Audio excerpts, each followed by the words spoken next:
अस्सलाम वालेकुम। तो आज का जो हमारा टॉपिक है वो है ऑर्गेनिक केमिस्ट्री। ये टॉपिक नहीं बल्कि ये बहुत ही बड़ा मतलब एक केमिस्ट्री जो है उसके पॉइंट ऑफ व्यू से ये केमिस्ट्री की एक बहुत ही बड़ी ब्रांच है ऑर्गेनिक केमिस्ट्री। इसमें जो हम पढ़ते हैं वो पढ़ते हैं जैसे डिफरेंट ब्रांचेस हैं उसमें डिफरेंट ब्रांचेस के बारे में पढ़ते हैं केमिस्ट्री के। तो इसमें हम पढ़ते हैं स्टडी ऑफ हाइड्रोकार्बन, वो कंपाउंड्स जिसमें कार्बन और हाइड्रोजन एक साथ हों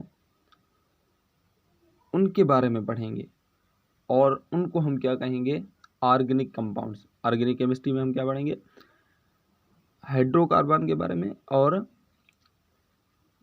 उन कंपाउंड्स को हम क्या कहेंगे, ऑर्गेनिक कंपाउंड। तो जब भी हम ऑर्गेनिक कंपाउंड पढ़ते हैं तो हम क्या करते हैं, फर्स्ट ऑफ ऑल उन कंपाउंड्स के नेमिंग के बारे में हमें पता होना चाहिए। ऑर्गेनिक केमिस्ट्री से पढ़ने से पहले हमें उन कंपाउंड्स का नाम पता होना चाहिए कि भाई इनको हम कहते क्या है ऑर्गेनिक कंपाउंड। अगर हमारे पास फॉर एग्जांपल 4 कार्बन आ गए, 10 हाइड्रोजन आ गए, तो हम उस कंपाउंड को क्या नाम देंगे, हम उसकी फिजिकल प्रॉपर्टी, हम उसकी केमिकल प्रॉपर्टीज़ या उसकी यूजेज बाद में पढ़ेंगे। पहले हमें उसका नेमिंग सिस्टम पता होना चाहिए। तो इसी नेमिंग सिस्टम को लेके साइंटिस्ट ने कुछ रूल्स बनाए हैं, वो हम पढ़ेंगे। तो कि उन कार्बन के कंपाउंड्स को कैसे नाम दिया जाता है। तो ऑर्गेनिक केमिस्ट्री क्या है, स्टडी ऑफ हाइड्रोकार्बन, और कभी कभार आता है एंड देयर डेरिवेटिव, और उनसे निकाले हुए जो हैं उनको भी हम ऑर्गेनिक कंपाउंड्स कह सकते हैं। एंड देयर डेरिवेटिव, उनको भी हम ऑर्गेनिक कंपाउंड कह सकते हैं। तो अब हम नेमिंग सिस्टम कैसे देंगे। अब नेमिंग सिस्टम के लिए हम एक रूल्स है, एक नाम आता है नॉमेनक्लेचर। क्या आता है, नॉमेनक्लेचर।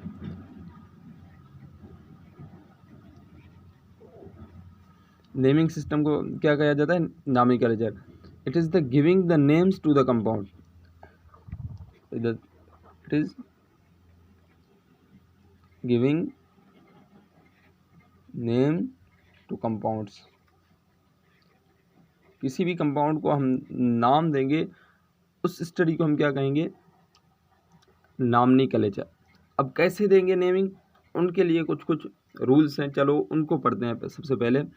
अब हमारे पास है फॉर एग्जांपल हम एक सीरीज़ बनाते हैं, for example C1, C2, C3, C4, C5, C6, C7, C8, C9, C10।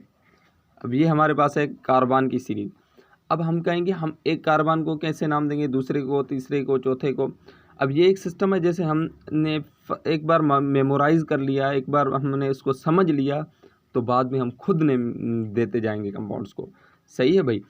तो कार्बन नंबर 1, एक कार्बन को हम क्या कहेंगे, एक कार्बन को हम सिंपली कहेंगे मीथ। हम क्या कहेंगे, सिंपली क्या कहेंगे, मीथ कहेंगे। अगर हमारे पास 2 कार्बन आ गए तो हम उसको कहेंगे ईथ कहेंगे। अगर हमारे पास 3 कार्बन आ गए तो हम उसको प्रोप कहेंगे। हमारे पास अगर 4 कार्बन आ गए तो हम उसको ब्यूट कहेंगे। हमारे पास अगर 5 कार्बन हैं pent, 6 carbon hex, 7 carbon hept, 8 carbon oct, 9 carbon non, 10 carbon dec. तो ये एक सीरीज़ है कार्बन के नेमिंग की। मिसाल ये आपको सबसे पहले याद करनी होगी। अगर इसको आप याद कर गए तो फिर आपको आगे चलने में बहुत ईजीनेस होगी, बहुत ज़्यादा। क्योंकि जो भी हम इंटरमीडिएट के लेवल तक हम अगर ऑर्गेनिक केमिस्ट्री पढ़ते हैं तो 10 कार्बन से ऊपर मोस्टली जाते ही नहीं हैं। हमारे कोर्स में भी ये दिया हुआ है कि 10 कार्बन तक मोस्टली ऑर्गेनिक कंपाउंड्स को नेमिंग दो और उसको आगे बढ़ाएंगे हम। सही है भाई। तो अगर ये याद कर लिया तो आगे मतलब आसानी होगी। अब ये तो थे कार्बन के नेम्स। अब हम क्या कहेंगे, हमने तो कहा ना कि ऑर्गेनिक केमिस्ट्री क्या है, study of hydrocarbon means hydrogen भी उसके साथ लगाओ ना भाई, आपने तो सिर्फ कार्बन को लेके छोड़ दिया। नहीं भाई, आगे चलते हैं। वो कैसे? अगर कार्बन के साथ C1, अब हमें पता है, सबसे पहले एक रूल समझेंगे। पिछली वीडियो में हमने बताया था वैलेंसी के बारे में कि किसमें कितने इलेक्ट्रॉन होते हैं, किसको कितनी की ज़रूरत होगी, उसमें कौन सी चार्ज आएगी, ये वो। तो अब हम क्या कहेंगे, कार्बन के को लेंगे। कार्बन का भाई एटॉमिक नंबर क्या है?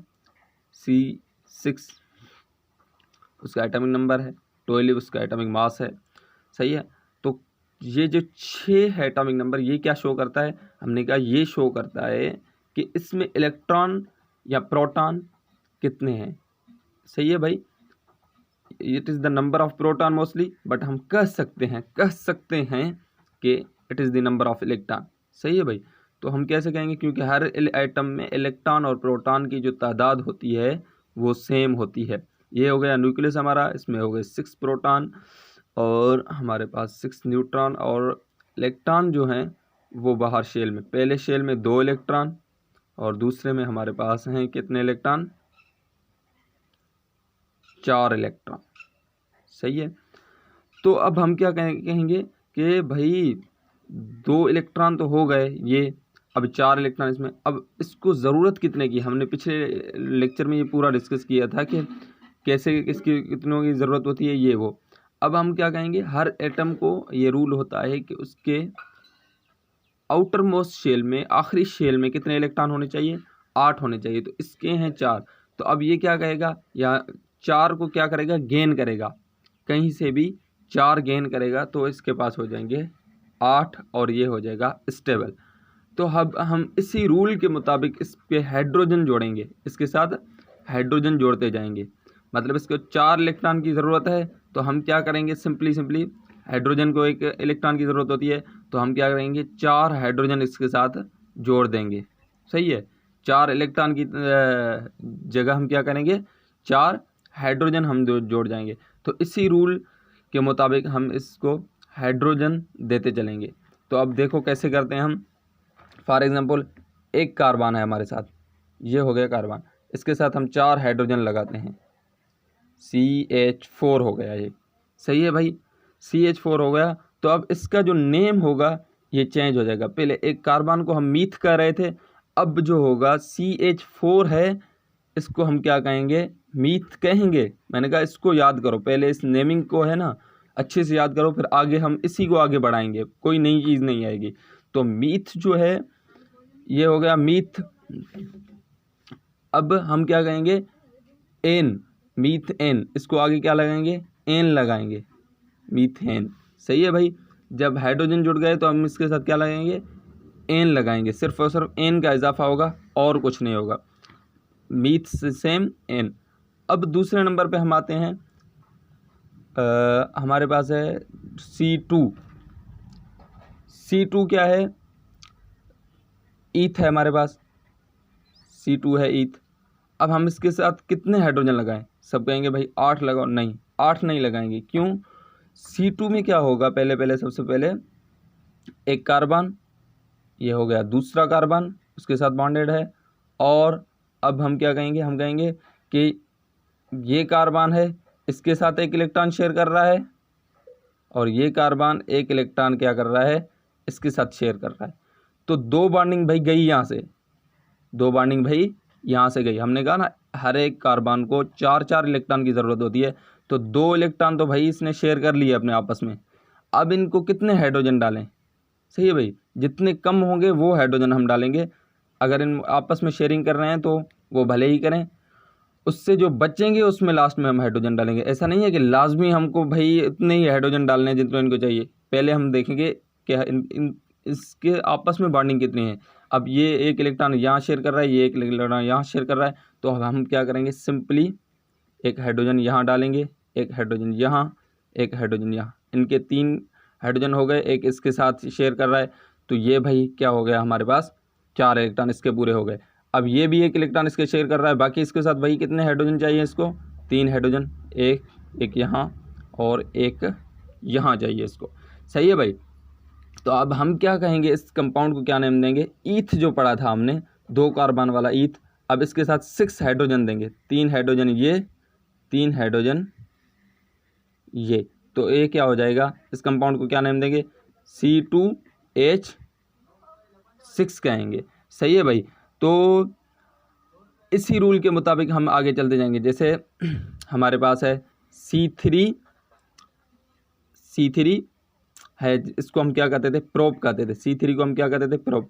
अब इसके साथ हाइड्रोजन कैसे लगाएंगे, इसके साथ ऐसे हाइड्रोजन लगाएंगे जैसे हम कह रहे हैं 3 हाइड्रोजन है भाई, ये 3 आपस में बॉन्डिंग करेंगे, ये हो गया, एक इसके साथ ये बॉन्डिंग कर रहा है, ये इसके साथ एक बॉन्डिंग कर रहा है, सही है, और ये एक इसके साथ, ये एक इसके साथ। तो भाई हम क्या कहेंगे, अब इनको कितने इलेक्ट्रॉन की ज़रूरत होगी, अब हम कहेंगे भाई इसने एक इसके साथ किया तो इसका एक वो हो गया, वैलेंस शेल पूरा हो गया। अब इसको कितने हाइड्रोजन की इतनी ज़रूरत होगी, 3 हाइड्रोजन की ज़रूरत होगी, ये एक हाइड्रोजन, ये भी एक हाइड्रोजन, ये भी एक हाइड्रोजन, सही है। और ये क्या कर रहा है, ये एक इलेक्ट्रॉन इसके साथ शेयर कर रहा है, एक इलेक्ट्रॉन इसके साथ शेयर कर रहा है।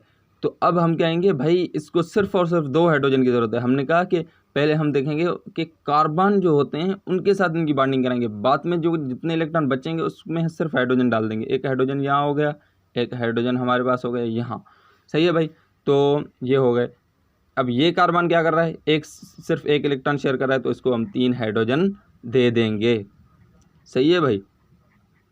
तो अब हम हाइड्रोजन गिनेंगे, कितने हो गए, 3 हाइड्रोजन ये हो गए, एक हाइड्रोजन, ये 2 हाइड्रोजन, ये हो गए 5, ये हो गए 6, ये हो गए 7, ये हो गए 8, C3H8, सही है। तो ये C3 को हम क्या कहते थे, प्रोप, पढ़ के आए हैं पहले। अब हाइड्रोजन 8 लगाएंगे तो उसको क्या कहेंगे, N, सही है भाई। तो इसी रूल के मुताबिक ऐसे हम चलते रहेंगे।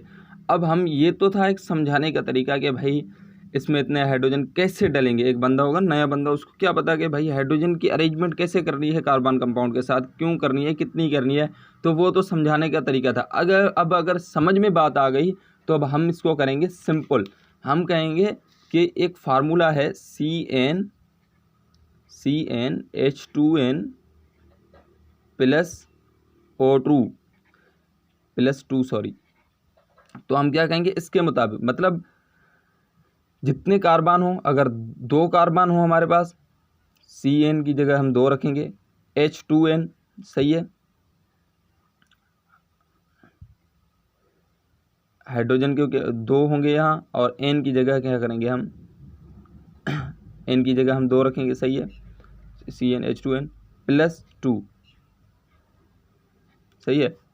तो हम क्या कहेंगे, N की जगह 2, जितने भी ये 2 कार्बन हो गए C2, अब H2n 2 ये हो गए, 2 ये हो गए, तो ये क्या होंगे, 2 2 4, सही है, H4 और 2 हम क्या करेंगे, प्लस करेंगे फार्मूले के, तो ये कितने हाइड्रोजन हो गए, 6 हाइड्रोजन। तो हमने क्या कहा, C2H6, 2 कार्बन होंगे तो हाइड्रोजन उसके साथ कितने होंगे, 6 हाइड्रोजन। सिंपली यहाँ भी ऐसे ही लिखा हमने किया, 2 कार्बन के साथ हाइड्रोजन कितने लिखे थे, 6 हाइड्रोजन। ये तो बताया था अरेंजमेंट कैसे होती है, कैसे बनते हैं, और ये है सिंपल। और भी इसका एक सिंपल तरीका है, ये फार्मूले पे भी आप मत जाएं। आप क्या करेंगे, आप कहेंगे कि भाई अब कैसे पे क्या करेंगे, देखेंगे कितने कार्बन है, पहले देखेंगे फॉर एग्जाम्पल 3 कार्बन है हमारे पास, तो इसके साथ कितने हाइड्रोजन जुड़ेंगे, इसके साथ भाई हाइड्रोजन जुड़ेंगे 3 है ना, उसको डबल करो, फिर 2 प्लस करो, 3 को कितने डबल किया तो हमें क्या मिला, 6 मिला, और 2 प्लस करेंगे तो 8, C3H8। सिंपल, हर जगह ये रूल अप्लाई होगा, किस कहाँ पर, हाइड्रोजन जब भी हम इसके साथ जोड़ते जाएंगे, सही है भाई। तो ये हो गया 3 कार्बन। तो आगे जो भी है आप मतलब अपने तरीके से करेंगे भाई, आपको ये आ रहे हैं या नहीं। फॉर एग्जांपल 4 कार्बन हैं तो हम क्या करेंगे, इसको 4 को डबल करेंगे, C4H8 और 2 प्लस करेंगे तो क्या हो जाएगा, C4H10। अब ये C5 है तो मतलब हाइड्रोजन के लिए हम क्या करेंगे, इसको डबल करेंगे, ये हो गया 10 हाइड्रोजन हो जाएंगे, और 2 प्लस करेंगे 12। हाइड्रोजन के लिए हम क्या करें, कार्बन को डबल करना है और 2 प्लस करते जाना है, सब में ऐसे ही होगा। और आगे से हम नेम कैसे देते जाएंगे, मीथ है उसको क्या करेंगे, सिर्फ एन देंगे आगे, बस ईथ को एन, प्रोप को एन, सही है भाई। तो अगले वीडियो में हम इसी को आगे स्टार्ट करेंगे।